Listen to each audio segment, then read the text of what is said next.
put a lying spirit in the mouth of all these prophets of yours. And the Lord has declared disaster against you. Which way did the Spirit from the Lord go from me to speak to you? Indeed, you shall see on that day when you go into an inner chamber to hide.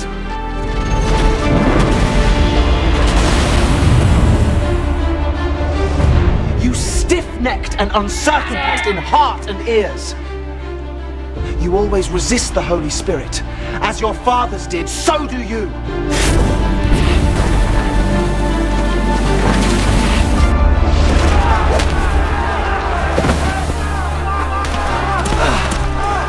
Lord, do not hold this sin against them.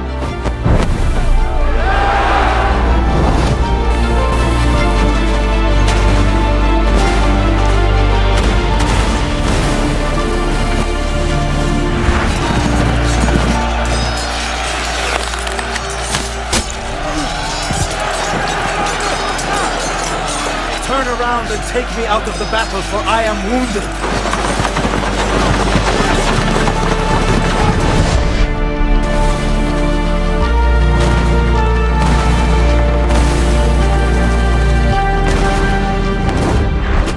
Stand upright on thy feet!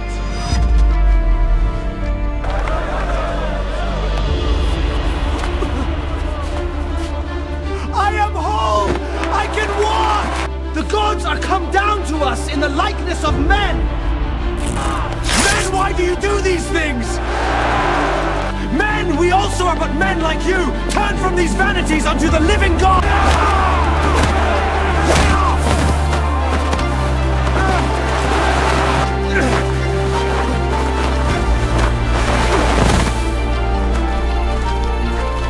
Lord, we pray for our brother to arise in Jesus' name.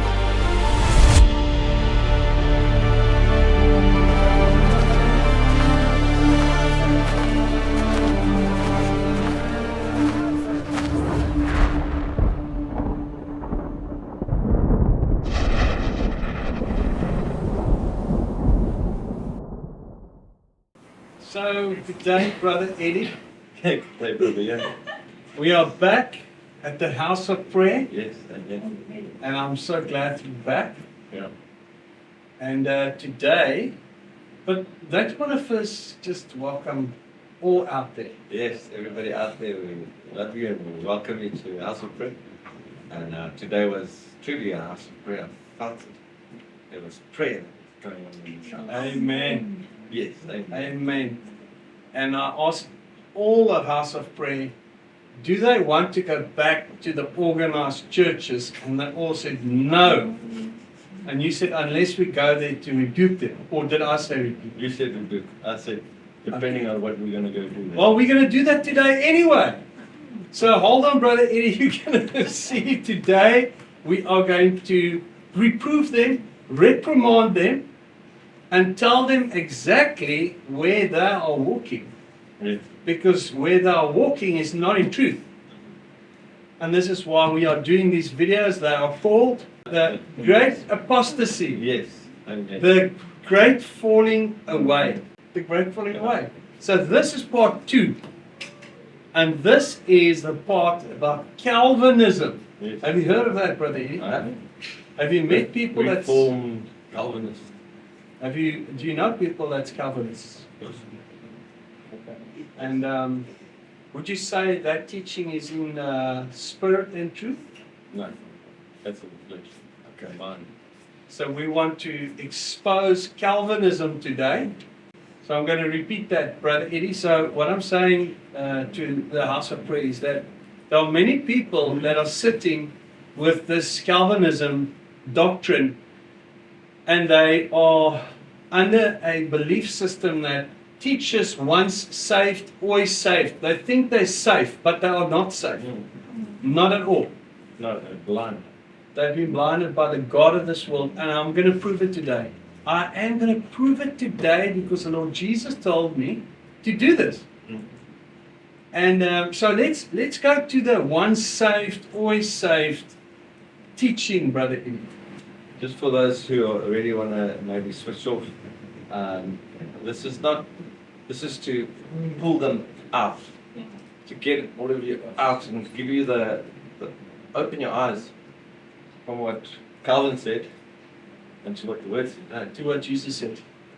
You know, if you say you're a Calvinist, then that's someone else. There's only one master, and his name's Jesus. So if you are Calvinist, you are now saying, I am of Calvin. Yes. Just like we said last time, if you start saying that I'm of Paul and I'm of Cephas and I'm of Apollos, then he said, aren't you carnal? Because Christ was crucified for us. And we were baptized into his name. There's another problem. They weren't baptized into his name. They have this baby baptism, and I want to show you today where this baby baptism comes from. So if we look at Protestantism, they believe that justification is by faith alone, and that the Bible is the infallible source of God's word and of faith. So this whole Protestantism and the Reformation was started by a man called Martin Luther. And I honestly believe that God used Martin Luther. That man had an earnest heart to really seek God in truth. But he didn't have all the truth. He didn't have the full truth. And we will also prove that. So he came and he obviously went to the Catholic Church and he took a paper and he actually nailed it to the door there. And it had all the solas scriptures and what we believe, as the Protestants believe today. It had these 5 points there. We're going to look at that as well. But I believe that he was truly sent from God. But Calvin was not sent from God. Calvin was an imposter. And Satan saw that he's starting to lose this whole Catholicism system that he built up through the popes. And because God was causing a movement so that the Bible could be freely read by people, then Satan used this man, Calvin. And they might be very angry with me, but let's see. You see, brother, if you look at me, I am a disciple of Jesus. If you look at Calvin, he is a disciple of Augustine. Yes. Augustine of Hippo. Now, who was Augustine of Hippo? So let's go into this, brother. There's something. So let's go to Ephesians 2, verse 8 to 10. You Calvinists, bear with us. Yes. You know, this, if you choose, if you have an ear to listen, this might just save your soul today. Yes, amen. If you stop hardening your heart against truth, this will save your soul. Not this lie of once saved, always saved. This, truth, because it's going to come out of God's word, and we're going to see whose disciple Calvin was. Because it's not the Lord Jesus that I know. Amen. Okay, so let's go to Ephesians 2, verse 8 to 10. So, if we go back to Martin Luther. So, sola scriptura means, sola means by scripture alone. Then sola vida is by faith alone. Then sola gratia, by grace alone. And then the fourth sola is solus Christus, or by Christ alone. Sola verbo, by the word alone. Okay, so that's the fifth one. So he said here, and listen to this, God will not deal with us except through his external word and sacraments. And whatever proudly introduces itself as the Spirit instead of the word and sacraments is the very devil. This is what he said. I like it. And then Calvin comes and introduces the very devil, which is contrary to the word. And you know what? At first, Luther went with Calvin, and there were some other reformers as well. But you know what? He later recognized Calvin's error and he started pulling away from him.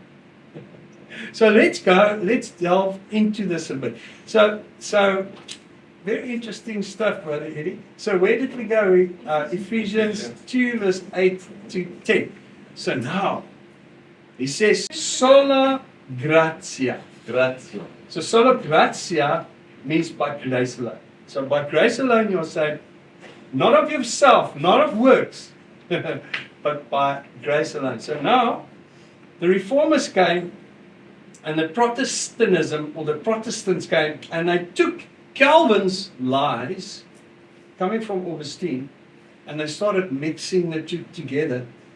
And now they took this by grace alone so far that they started thinking anything to do with works, you must not do. Don't get baptized because that's a work. You must just believe, and this is where the error came in. And we're gonna go back right to the root of this error. So they will want to watch this. But let's read that scripture, Ephesians 2, verse 8 to 10. So it says here, for it is by grace, but it is by free grace, God's unmerited favor that you're saved. Just want to say this is the Amplified Classic. It just enhances the King James in such a way that you can understand it, but taking the Hebrew text and just bringing it closer to the original Hebrew. You know why I'm saying this is because the Calvinists they'll shut their ears when they say, oh, it's not the King James. You know, they will even shut their ears for the 33, which is it's from the original scriptures. They won't listen to it. So, well, the interesting thing about the 33 is that they teach out of it, but as soon as you start to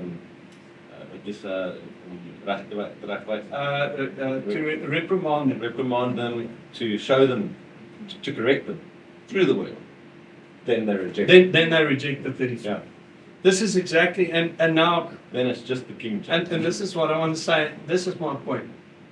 They close their ears to the truth. They say, oh, he's reading out of a false Bible. But this Bible says exactly the same as the King James. If they will just go and read it, and if they will just go and test it. So, test me. Like the Bereans were more noble than those in Thessalonica. Why? Because they took Paul's words and they tested it against the Bible. And God called them noble. Yeah. Okay. So let's just before you did it, I don't know if you were recording just now when John came. She wanted to ask me if I wanted the King James or if I. And I normally sit with the King James while you read out of this one. I said to her now that I like reading with you because then I read and then you carry on and I wait for the next verse and then I read with you again. It says the same thing. It says the same thing, and you know what? In most of our videos, we use the King James, the old King James. Yeah. Sometimes I'll use the Amplified, but they both say exactly the same thing. And we've tested it. Even the 33 says exactly the same. But what I like about the Amplified, it just increases the way you can actually understand the words. It adds extra descriptive words there so that you can, oh, is that actually what they mean? Okay. So let's go to verse 8. For it is by free grace, God's unmerited favor, that you are saved, delivered from judgment, and made partakers of Christ's salvation through your faith. And this salvation is not of yourselves, of your own doing. It came not through your own striving, but it is the gift of God. So now they stop there, but they don't read further. They stop there. They say no works. You see? Because they're confusing the law, doing things out of yourself to save yourself, with the good works of sanctification that comes after that. And they will use the thief on the cross that went to paradise to say you don't have to do any works. Yeah. Listen, that thief was bound. He couldn't do any works. So yes, by grace. But if he was not on the cross, and this is what the original reformers said, then yes, they will have to do good works according to the Bible. So the good works don't save you. but it is what the Holy Spirit will lead you into. Let's read verse 9. Not because of works, not the fulfillment of the law's demands. You see, that's just in brackets. Now you see what they're saying there. The works is the fulfillment of the law's demands. Lest any man should boast. It is not the result of what anyone can possibly do. So no one can pride himself in it or take glory to himself. And this is what I want to get to. Verse 10. For we are God's own handiwork, His workmanship, recreated in Christ Jesus, born anew, that we may do those good works which God predestined, planned beforehand for us, taking paths which He prepared ahead of time, that we should walk in them, living the good life which He pre-arranged and made ready for us to live. So there you can see the predestined or pre-arranged plan of God, so that we can walk in good works, that He actually created a path for us in sanctification. And He's got some good works that He wants you to do, like the Good Samaritan on this path. But if you don't do that, Brother Eddie, and you don't walk in that path, and you keep on saying, once saved, always saved, I don't have to do any works, then you're forgetting that Jesus Christ casts out the lazy servant. He says, you wicked and lazy servant, cast him out. Take whatever he's got and give it to the one with 10 talents. Yes, amen. And then you're forgetting that not only is he casting him out, but he's also going to say, but listen, I was naked, you didn't clothe me. I was in prison, you didn't visit me. I was hungry, you didn't feed. But when did we do this? As long as you didn't do it to the least of these, you didn't do it to me. Then he says, go away into the eternal fire, into darkness. And they're cast out. They don't want to do these works because they are confusing the good works through the Holy Spirit and the pathway that God created for us in Christ Jesus. He said, listen to this, brother. He said, for we are God's own handiwork, His workmanship, recreated in Christ Jesus, born anew. So you are recreated. Born again. Born again. Water and spirit. Out of water and spirit. And now God's got this path for you to walk. Yes. In obedience. And if you do not walk in obedience, what's He going to do? He says that the wrath of God will abide on you continually if you do not obey the prophet, which was to come after Moses. But they don't want to be obedient. I heard, brothers, some Calvinists actually told you, obedience won't save you. Yes. Yeah.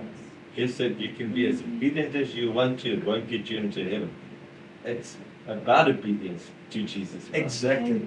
And you know what? If you're not obedient to the prophet, this is what Moses said, you will utterly be destroyed among the people. Obedience will save you.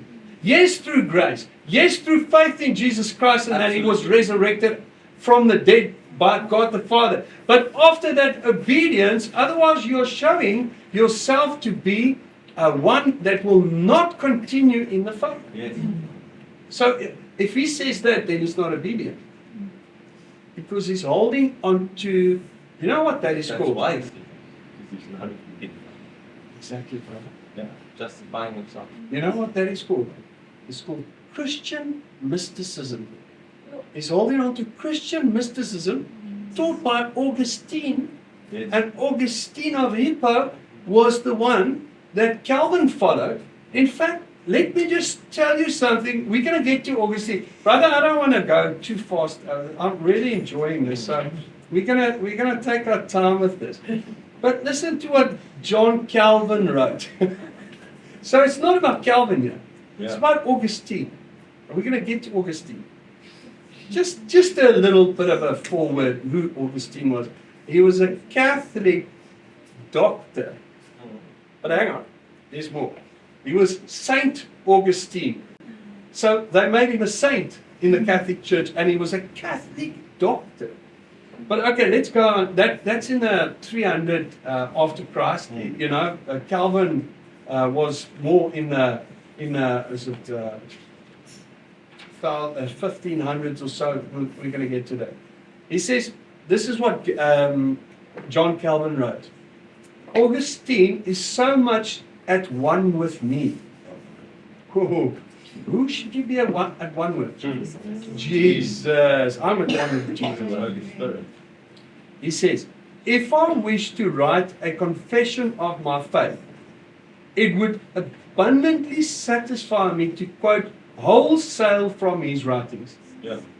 So his confession, his faith is not about Jesus. It's that he's one with Augustine. And you'll see why, brother, because this mysticism, the Christian mysticism, have you ever heard we are all one? You know? Yes. This is what the New Age teaches. It's not the same as what we believe. Okay. And we're going to get to that. I just wanted to show you that Calvin is actually a disciple of Augustine. Okay, so let's go on to the second scripture, brother. Sounds like the New Age that I came out of with. We are all one with the trees and one with the earth. Brother, that is exactly what we're going to get to. It's the monad. It is the single point where everything started, because Augustine is actually, don't want to actually give it away, but this is what he believed in. And if you go back to the monad, let's leave that for later, brother. Just don't say Jesus in front of those bunch. Remember, it's our Jesus. Yeah. They like the New Age Jesus. Yeah. The Jesus that thought, that they say he was enlightened, like Buddha was enlightened. Buddha, I was just going to say that. Yeah. They would say Jesus and Buddha. Yeah, we all take their teaching. If you look at what Augustine actually believed, you can now then see where this New Age movement comes from. But we have to go through it step by step for you to understand, Brother Eddie. So let's go to Galatians 2 verse 16. Yet we know that a man is justified and reckoned righteous and in right standing with God, not by the works of the law, but only through faith and absolute reliance on and adherence to and trust in Jesus Christ, the Messiah, the Anointed One. So you see, this is the thing, brother, by faith in Jesus. But you know what? If you look at Calvinism and you delve deep in it, then they're actually saying that even faith won't save you. You are predestined to either be saved or not. Yeah. Either you're saved or not, it doesn't even matter. You know why? Because they are saying, and this is just a little something again, this is coupled to Stoicism. Now they are saying in that religion, and this is what he also followed a certain prophet that explained something called Jainism, which is that every single thing, it's Hinduism, is already ordained by an omnipotent, omniscient God.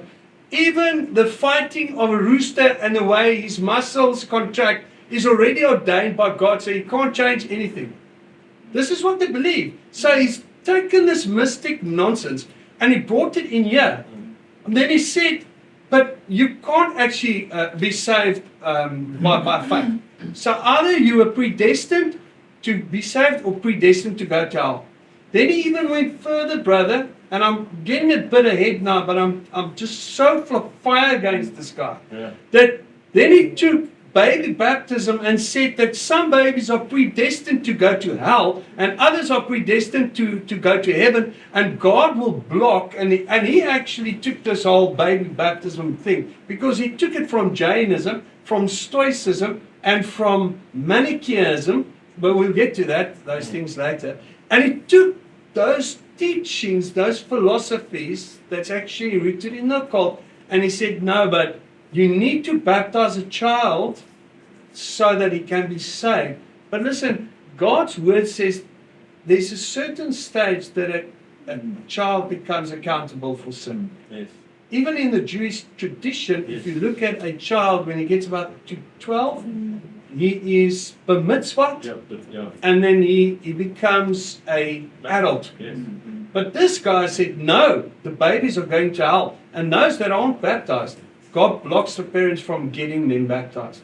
because he was not a Christian. But we're going to see why he wasn't a Christian and how this guy infiltrated. But let's go on to James 2, verse 14 to 20. What I was thinking is that it's the same lie always. It's a bit of truth and then it's twisted it and what it does is it actually takes what is true and it makes it false. And it takes the falsehood, but it says it in a way that you kind of think, oh, yeah, because the word says that it's predestined, and they're not understanding at all. They're just taking a word and making it. It's Satan that saw there. Yes. I'm going to use that. Yes. And I'm going to twist it. And I'm going to bring use it Calvin, and I'm going to bring it in. I'm going to take it from there, and then it's going to sound right, but it's not. I'm glad you mentioned that, because in some of the teachings that this Augustine actually taught or believed in, because if it goes back right to a false prophet that he followed, but I'm not going to go into this prophet's name. You see, they must want to listen to get to that later on, but there was Jainism, which is Jain Dharma, which is Hinduism. And in that, they've got the hand with the Nazi sign for the sun body, the swastika, on the hand in Jainism. And in Hitler said, people will believe a big lie much easier than a small lie. And this was a big lie. This was a big lie. Let's go to James 2, verse 14 to 20. What is the use, prophet, my brethren, for anyone that professes to have faith, if he has no good works to show it, to show for it? Can such faith save the soul? Okay? So it's talking about a certain faith in Christ that saves the soul. Not about being predestined that's now going to save your soul. Okay? But now it says that if a brother or sister is poorly clad and lacks food for each day, and one of you say to him, goodbye, keep yourself warm and well fed, without giving him the necessities for the body, what good does that do? So also faith, if it does not have works, deeds and actions of obedience to back it up. Hallelujah. You see, this is what that Hebrew word actually means. This is why they, in Amplified, are just abbreviating or coloring in that word of what they actually mean there. Yeah. So let's. In the Hebrew words, it's Very descriptive. yes, it's got a much bigger meaning.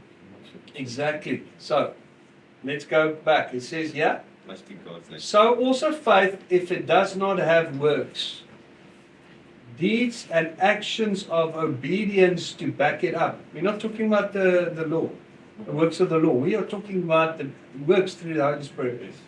By itself, destitute of power, inoperative, dead. But someone will say to you then, you say you have faith, and I have good works. Now you show me your alleged faith, apart from any good works, if you can. And I, by good works of obedience, will show you my faith. Brother, it's so powerful. Yeah. Woo. Yeah, the scripture's not in it. Let's just go to John 3 quickly. Let's just to this person that said to you that obedience won't save you. Let's just go to John 3, verse 36. And he who believes in, has faith in, clings to, relies on the Son, now possesses eternal life. But whoever disobeys, is unbelieving towards, refuses to trust in, disregards, is not subject to the Son. Is not subject to the Son, so it is disobedient to the Son. will never experience life, but instead the wrath of God abides on him. God's displeasure remains on him. His indignation hangs over him continually. So if you do not listen to the Son, or you are not subject to the Son, you're not obedient to the Son, then God's wrath is still on you. Even if you say you believe. You see? So, and I want to say that he says, whoever believes in, is saved through faith. They are saying no, not whoever.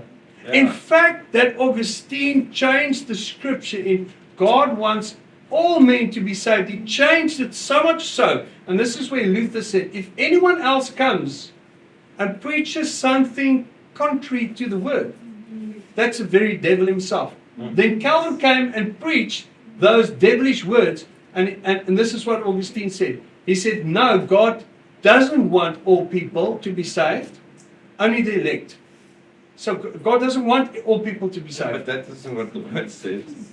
John 3:16 says, for God so greatly loved and dearly prized the world that he gave his only begotten Son, so that whoever trusts in him, clings to him, relies on him, shall not perish, but have eternal, everlasting life. Amen. Whoever. You see, but this is where they say no.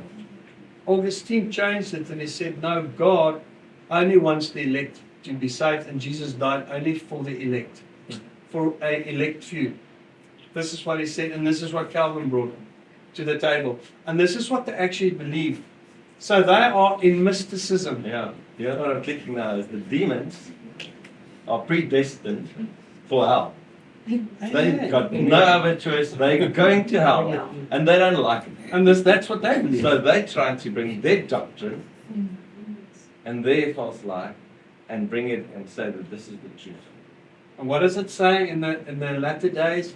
Many shall depart from the faith, and they shall start preaching doctrines of demons. Yeah. And this Catholic saint was preaching doctrines of demons, and Calvin is one with him. Brother, if I were them, I would start fearing, because you were misled. You think you're safe, but you're not safe. Look at our faces, you'll see we're safe. We are full of the fruit of the Spirit and the power of the Holy Spirit. Yes, amen. We believe in good works and even works done through His Spirit, in the gifts of the Spirit, and even healing, driving out demons. But what will you say? Demons is from the devil. Yeah. Driving out demons is from Yes. the devil. And speaking in tongues is from the devil. Prophesy. Who's actually from the devil? You're doing the devil's work. Yeah, they would say that John the Baptist is the last prophet. They said that because the Lord said that he was the greatest prophet. Though he's what did Jesus say? Though he's the lowest in the heaven. Did you say that? Of anyone that is born of woman, no one is greater than John the Baptist. Yeah, and then they would stop there and they would say that was the last prophet. Nonsense. And then they will say to you, no, but listen, it says that when the perfect comes, then these three will abide or stay. It's love and faith and hope. And the other ones, they're gone. They were just for the apostles. They are liars. Because, if you look at the apostle Paul, he was an original apostle. If you look at Cornelius, they all received the Holy Spirit. They all spoke in tongues. Yes, amen. And that's the only scripture that they'll try to use and say, but listen, when the Holy Spirit was then given there, but they want to say, speaking in tongues is from the devil and only for the apostles. But then they'll use that scripture and say, but look, that scripture actually says that everybody was baptized there because there were some babies there. There must have been. So everybody was baptized, and then Pastor Saul would say, and the babies, were they also speaking in tongues? Because it says there that all of them spoke in tongues. Is that what it would sound like?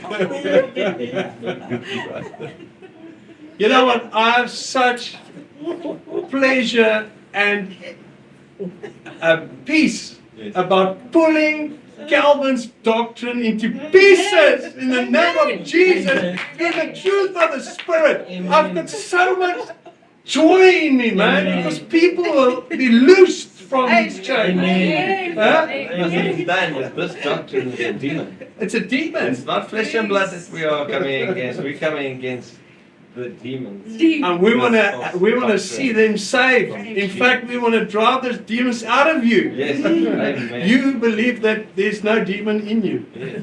That's what's fearing now. That's what's fearing now. Okay, but let's go on, brother. I'm really enjoying this so much. Okay, so let's go to Romans 2, verse 3 to 11. My people are destroyed by lack of knowledge. This is why we are doing these videos. You are destroyed because you don't have knowledge, because you don't have the Holy Spirit in you, because you have another baptism, and we want you free. That's actually why we're doing this. We want to expose Satan's lies. Yes. So let's go to Romans 2, verse 3 to 4. So it says here, and you know what? A lot of these Calvinists that they like to show you and point out, things. But it says here, and do you think or imagine, oh man, when you judge and condemn those who practice such things, and yet do them yourself, that you will escape God's judgment and elude His sentence and adverse verdict? Or are you so blind as to trifle with and presume upon and despise and underestimate the wealth of His kindness and forbearance and long-suffering patience? Are you unmindful or actually ignorant of the fact that God's kindness is intended to lead you to repent, Yes, amen. to change your mind and inner man to accept God's will? Yes. But by your callous stubbornness and impenitence of heart, you are storing up wrath and indignation for yourself on the day of wrath and indignation, when God's righteous judgment, just doom, will be revealed. Listen now.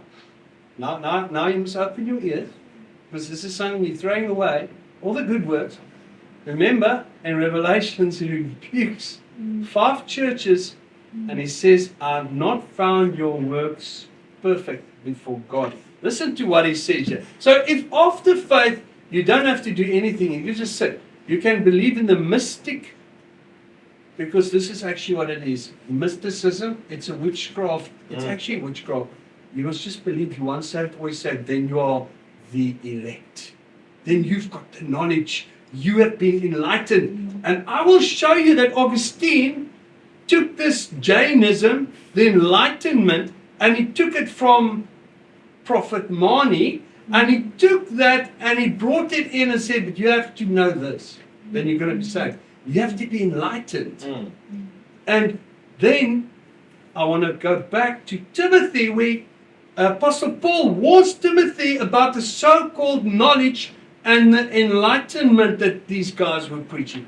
It's actually there. Really well. He warns against it. No, So, yeah, so we're going to get there. I mustn't jump ahead like that, but maybe just bietjie vang met this hier. We're like on a scrambler, and then you hit the ramp, and then you see the other ramp already. Exactly. Okay, so let's go on to verse 6. For he will render to every man according to his works, Amen. justly as his deeds deserve. This is exactly what Jesus did with the churches. Even said to one of those churches, I will take your lampstand to pray. Verse 7.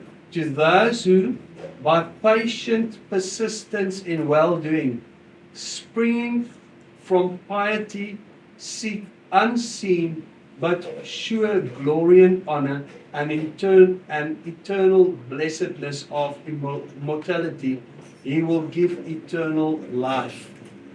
But for those who are self-seeking and self-willed and disobedient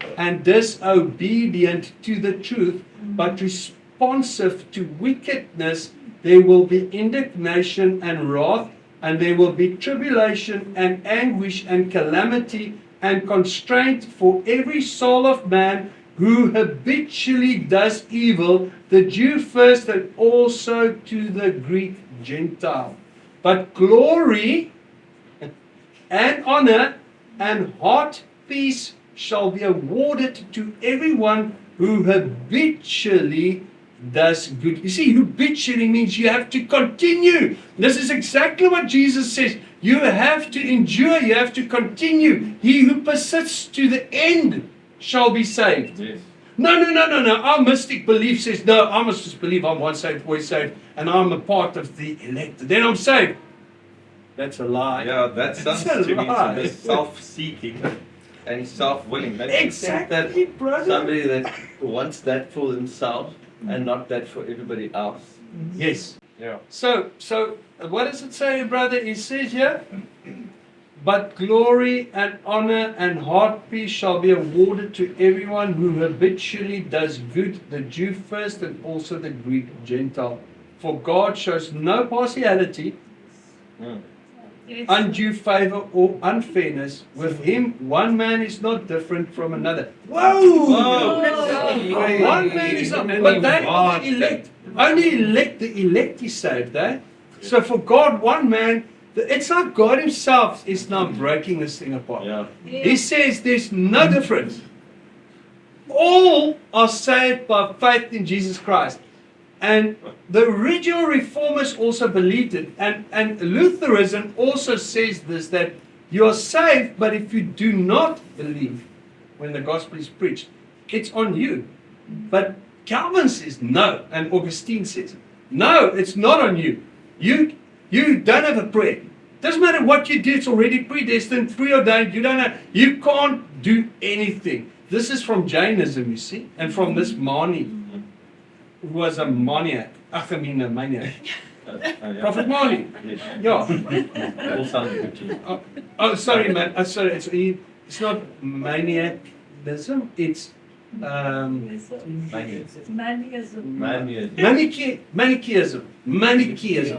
Sorry, it's not maniac. Okay, so they are saying no because you're already remember now, this is the doctrine that Augustine preached, double predestination. Yeah. Meaning, either you are predestined or not. And if you die as a baby and you're not predestined, then you're in hell. What will that baby think about hell? I mean, do you understand? But he took this from this Manichaeism. He took this because this Mani was actually following this Jainism or Jain Dharma, that cult, and his parents, Mani's parents, were Jewish Christian Gnostics. And the Gnostics believe these things. They're not Christians, brother. They actually sun God worshiping. And this is exactly, he brought this whole thing into the church. And why did he do that? Because he was a Manichaean, or Manichaeism, which he was actually. Okay, let's not go there now. Let's go on. We'll get there. Okay. Sorry, I'm just seeing another hill again. So, brother, we're not going to keep these sessions too long because I know some people might want to fall asleep, maybe, if we keep these, because there's a lot of information. Okay, but we read the scripture. So, but let's just go to the Catholic Church. And this is why the first reformers or the Protestants were so set against works, and where they got confused, and where they've got a fear to do any works.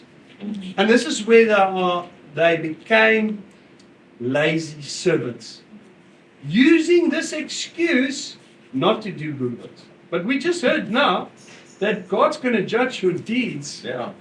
And if you're going to continue in disobedience, then you're not going to be saved. Yes. Even if you had faith in Jesus. But if you continue in doing good works, this path that God set out for you in sanctification, in obedience to Jesus, and you keep on running this race, because it's a race. This is what Paul said. Then you will be crowned. But if you're going to break the rules, this is what Apostle Paul said, you will not be crowned, because you must keep to the rules of the race. You must keep to the precepts. You must keep to what God said you must do. To be righteous is to do righteousness. To be justified by the word is to do the word. To look in the mirror is to be a doer of the word and not just a hearer, brother. Yeah. You can say you saved or saved by faith. But if you're not going to walk in the path that God chose for you to walk in sanctification, in obedience to the prophet, who is Jesus, you will be cast out as a lazy servant. That's Jesus' word. You will be like salt that lost its flavor. You'll be cast out. That's what Jesus said. You'll be an unwise virgin. You'll be fast asleep without the Holy Spirit, because it's the Holy Spirit that does these works through you. Amen. You cannot do the works of righteousness without the Holy Spirit. This is not the works of the law. But listen, this is where they got confused. So the Catholics believe in indulgences. So to reduce punishment, or to forgive some sins, or temporal sins, or punishment, they believed there was a place called purgatory, which is unbiblical. Now, purgatory was a place where they said you go to burn, so that the dross can be burnt off of you. So you're going to pay for your sins there. So where's the offer of Jesus? I thought that offer was complete. No, they don't believe that. The Catholics don't believe that. Saint Augustine didn't believe that. Remember, he's a saint, he's a doctor of the Catholic Church. And so they believed in purgatory. So you could purchase a certificate of pardon. This is why Martin Luther was so upset with these guys. So you can go and purchase, even if some of your relatives are in purgatory. How do you think the Roman Catholic Church in the Vatican got so big and so rich and full of gold and all of that? Exactly. They were selling pardons for sin through indulgences. I think that's so clever. So this is the thing. They believe that an indulgence can be received through prayer. That's why they say the Hail Mary over and over and over, and they've got the prayer beads, like the Buddhists have the prayer beads, the Hindus have the prayer beads. Yes. So they will say that Hail Mary over and over. Then they can perform a pilgrimage. That was another indulgence. Or a visit to a shrine, which was some kind of a shrine that was put up somewhere. Yeah. So you can visit a special shrine, or a special church, or cemetery. That's also an indulgence. So if you go to a dead pope, and you know what, the Catholic Church, they even display dead popes and nuns in the church, so that whole place is so unclean, you know, and you can go and you can look in this like a glass coffin, into this coffin, and you can pay your what's it, homage pay homage to this dead priest or saint. Must be a saint, and then you can go there, and then you receive indulgences, or you can perform good works. But this was other types of good works. So these are the good works where you take a trumpet and you go blow it. You say, I go this to that, so they blow a trumpet, you know. And so these indulgences, by doing those things, you could then purchase a certificate of pardon for your loved ones that's in purgatory, or for yourself to not burn so long in purgatory. And this is why the early reformers, or the Protestants, were so against these things. And they took the good works of these indulgences that were sold by this whore of Babel, because that's what she is. She's the whore of Babel. She killed millions of Christians. We are going to show it. We will show this is the whore of Babel. This is the system or the iron teeth that devours. Absolutely devours. This church even created a torture chamber for real Christians and Jews and anybody that didn't believe their doctrines, because their doctrines were not there. They were in the canons and they weren't in the Bible. But if you didn't say the Pope is God incarnate, you would be burnt at the stake, or they would torture you to death. Everybody has forgotten this fact these days, brother, and we are reminding them. This is why these videos are here. So now they took these indulgences that were sold by this Wharf Babel Church, the Roman Catholic Church, and they said, but listen, that's why, no, through grace alone, through Christ alone, through faith alone, you can't do this. This is why Martin Luther actually went to that church, and because that Pope was actually saying, as soon as a coin in the coffer rings, a soul from purgatory springs. So he was making a lot of money from the people, and Martin Luther was so upset because he was a priest that could read Latin, and he said, and God was waking him up, and he opened his eyes and he went and he. So this is where the confusion comes in, brother. And you can also know that there would be such a large attack in the spirit against Martin Luther as he started revealing these things. And, we were researching him as well, and seeing that a lot of times that he was actually confused in some things, because he would say that yes, the baptism, the real baptism. Yes. And then he would say, but the baby baptism as well. Yes, exactly. It was all these things. Yeah. And he believed that you were regenerated there by the baptism. He believed that you received the Holy Spirit there. He believed that you were sanctified of sin there. Yes, you had but he was so confused with this Augustinian religion or doctrine and the baby baptism, because he came from that he said, and he baptized like John, they baptized the true baptism, but then he said, but babies can also be baptized. So he was confused there. And then another place where he got confused is with the communion.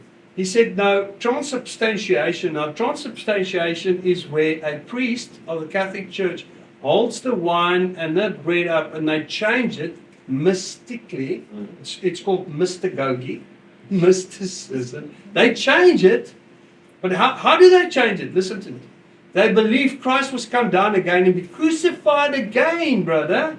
And then they transubstantiate that into the bread, into the body and the blood, because Christ was come down. Every time a priest does this ritual, it's a ritual for them. And then they would offer the real flesh of Jesus Christ and the real blood, and they would hold up a wafer, which was called the Eucharist. And the Eucharist, and with the wine or the cup. And remember, this is the cup, the golden cup, full of the filthy abominations of the Catholic Church. They would hold that, and on that wafer would be the sun god, either in a T for Tammuz or at IHS, Isis, Horus, and Set, which were the sun gods or demons, deities, which they were actually worshipping. And that was a sun wafer, which was placed in a monstrance. And a monstrance was a symbol of the sun god, and they would hold it up, and then everybody would bow down and pray to the Eucharist. And so they're all doing sun god worship, and then they would eat the sun god. This is what their communion was from. Now Martin Luther said no, but by the word alone and by Christ alone, so we can't do that. So he said, no priest for transubstantiation. Although he knew that it was very important to eat it, but he believed that while eating it, you are still eating Christ's body that's sort of jointed. He didn't really understand it. Jesus said, if you do not eat of my body and drink of my blood, you will have no part of me, you'll have no life in you.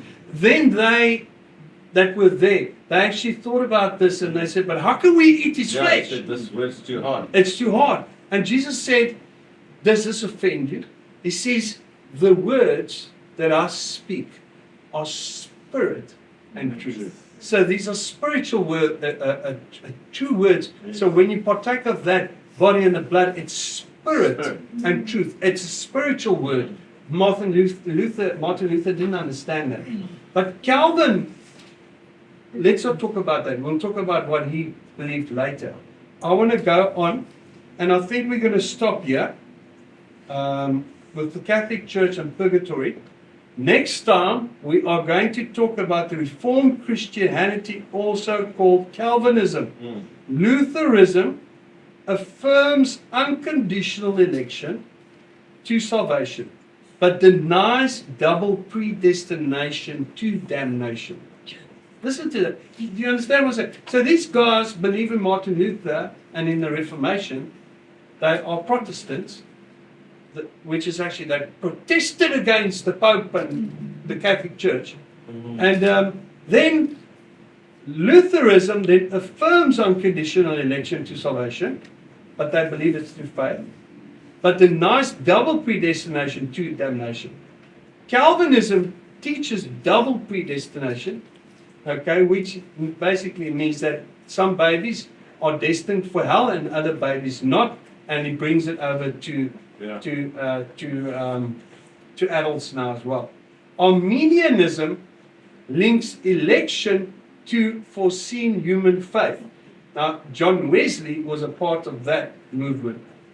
Then the LDS, which was the Church of the Latter-day Saints, the Mormons, rejects predestination, but teaches foreordination. So, which is also very close to what Calvin and them taught, or the foreordination. But we're going to get to that. Okay, so I'm going to. This would confuse all of those people out there, and they'd be like, okay, well, they know obviously what they do, so let's just follow. And they never come to the truth. You know what? Always learning, never coming to the truth. It's like the word says, always learning, but never coming to the truth. And there's one thing I know, is if you stick to the words of Jesus Christ, and He's your master, and you don't say, I'm of Calvin and I'm of Paul, but you say, I am of Jesus Christ, He's my master, and I will abide in His words, then you are safe. Then you will make it. If you continue in obedience, habitually continuing in the faith and through the works, which the Holy Spirit will take you on this path of sanctification. Because the Word of God says, no one will see God without sanctification. Then the Word says that God didn't call us to be unclean, but He called us to sanctification.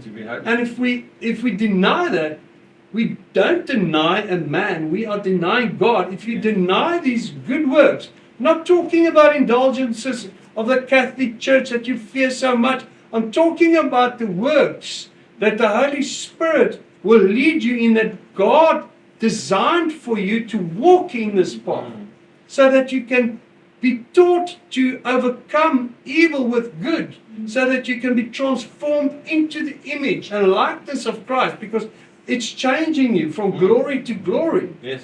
By the Holy Spirit. So the Holy Spirit is sanctifying you. Sure. So next time we will then go on with the Reformed Christianity called Calvinism. This was just the intro.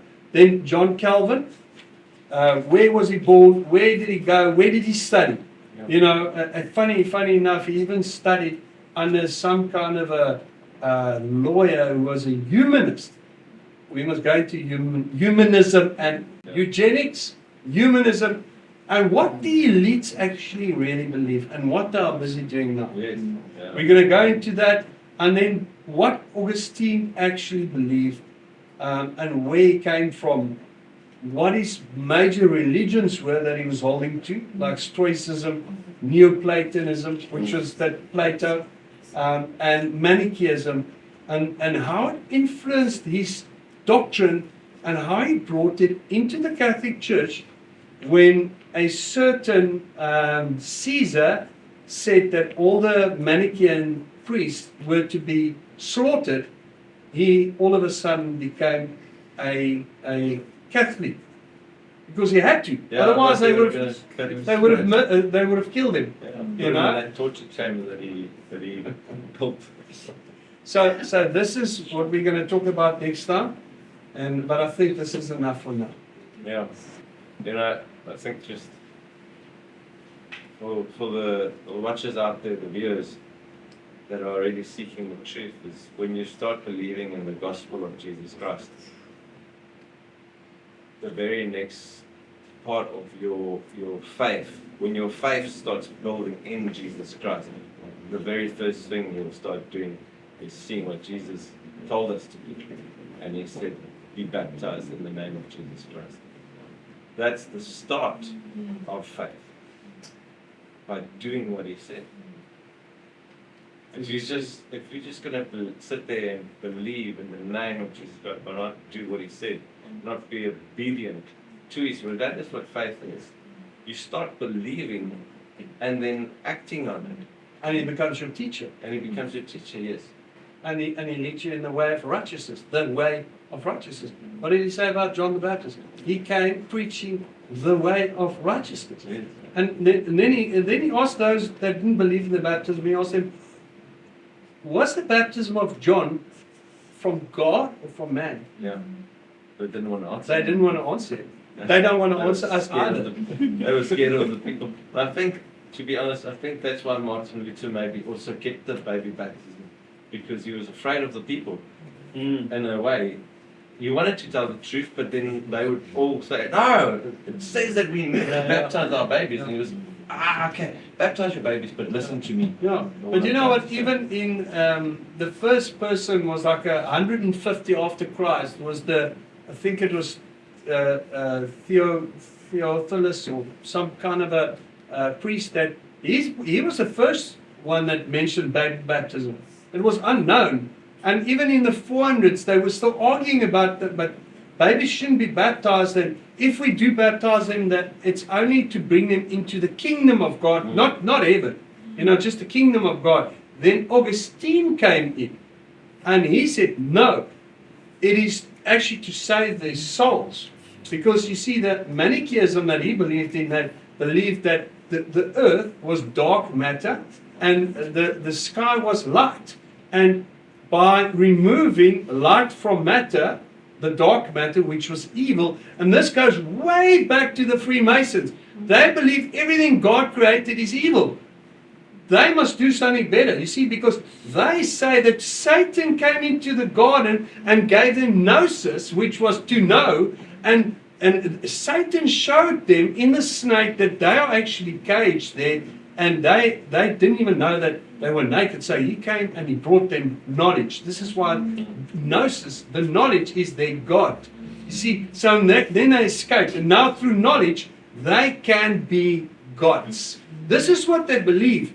And so it goes right back, brother, to they believe that the dark, this is the yin and the yang. And they say this is a female energy, this is Gaia or the earth, this is the dark, and the light, which is the sun god, which is Apollo. And this is why they've got no problem to murder people, because they believe you're just removing light and sending it back. So it's fine, and they'll just come back in karma, in reincarnation. Yeah. This is what Manichaeans believe, because Mani was actually influenced by Jainism, and he believed all this. And this Mani guy, this maniac, he said that he's got the true knowledge, and that Jesus and Buddha and Zoroaster, I think, these prophets had only partial truths. And his religion was a new religion of light. But he came from Iraq. He was an Iranian. He was like Muhammad. But he put Jesus and Buddha in the same sentence. Exactly. So this is where, if you look back to these Freemasons, they're actually following this man. Yeah. I'll prove it to you, brother. And this is what they believe, that you come back in reincarnation as something else. So if you do certain things, then you will be punished, you'll go to hell. And this is what this guy believed, this Augustine. And remember, he was forced to become a Catholic priest. And he took all his beliefs and he brought it into Christianity. But let's be honest now. Catholicism was never Christianity. Never. It's sun god worship. Yes, it's been close. And then Calvin, who actually got his hair cut at the age of 12 in honor of the Catholic Church, he took this whole thing further. So he was definitely sent by Satan to bring Augustine's teaching right into the Reformation and to confuse the people once again. Yeah, he saw that they were going to get free if Martin Luther kept on going. And he came with that Calvin. Is that what you're saying? Yes, Yeah. exactly. That's what I'm saying. Saint Calvin and God used Martin Luther, Satan used Calvin, you know, which was actually, like I said, a makes disciple. sense to me because the one person that said to me, I'm a Reformed Protestant Calvinist, said it with such pride. And whose pride? The devil. Yes, exactly.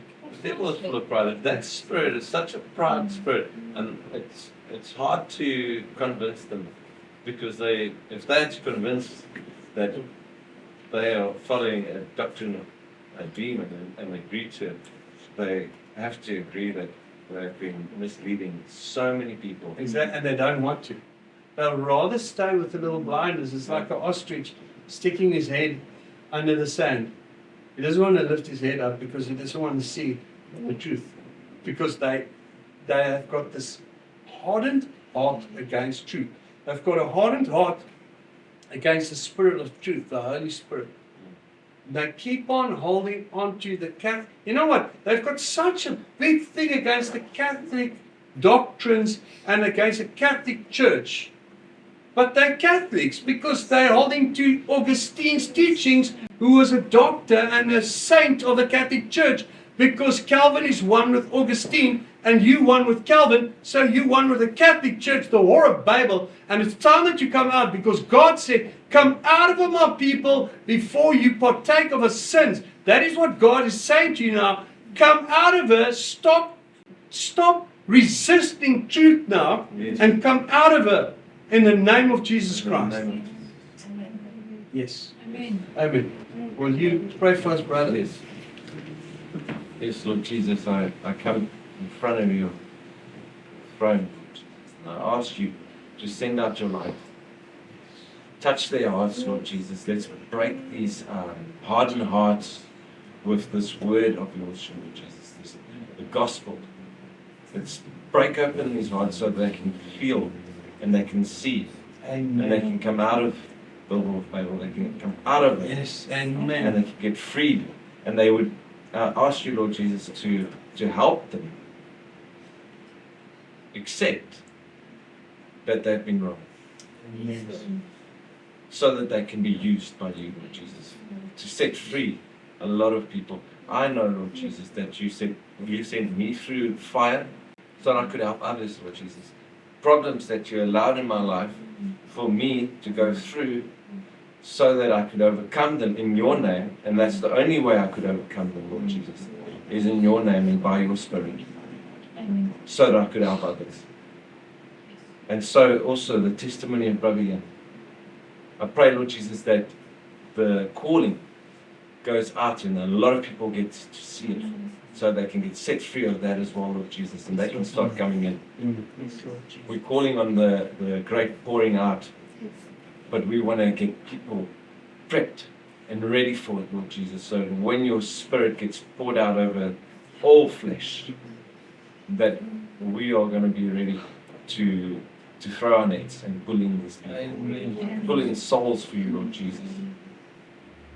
I pray it in Jesus' name. Yes. Amen.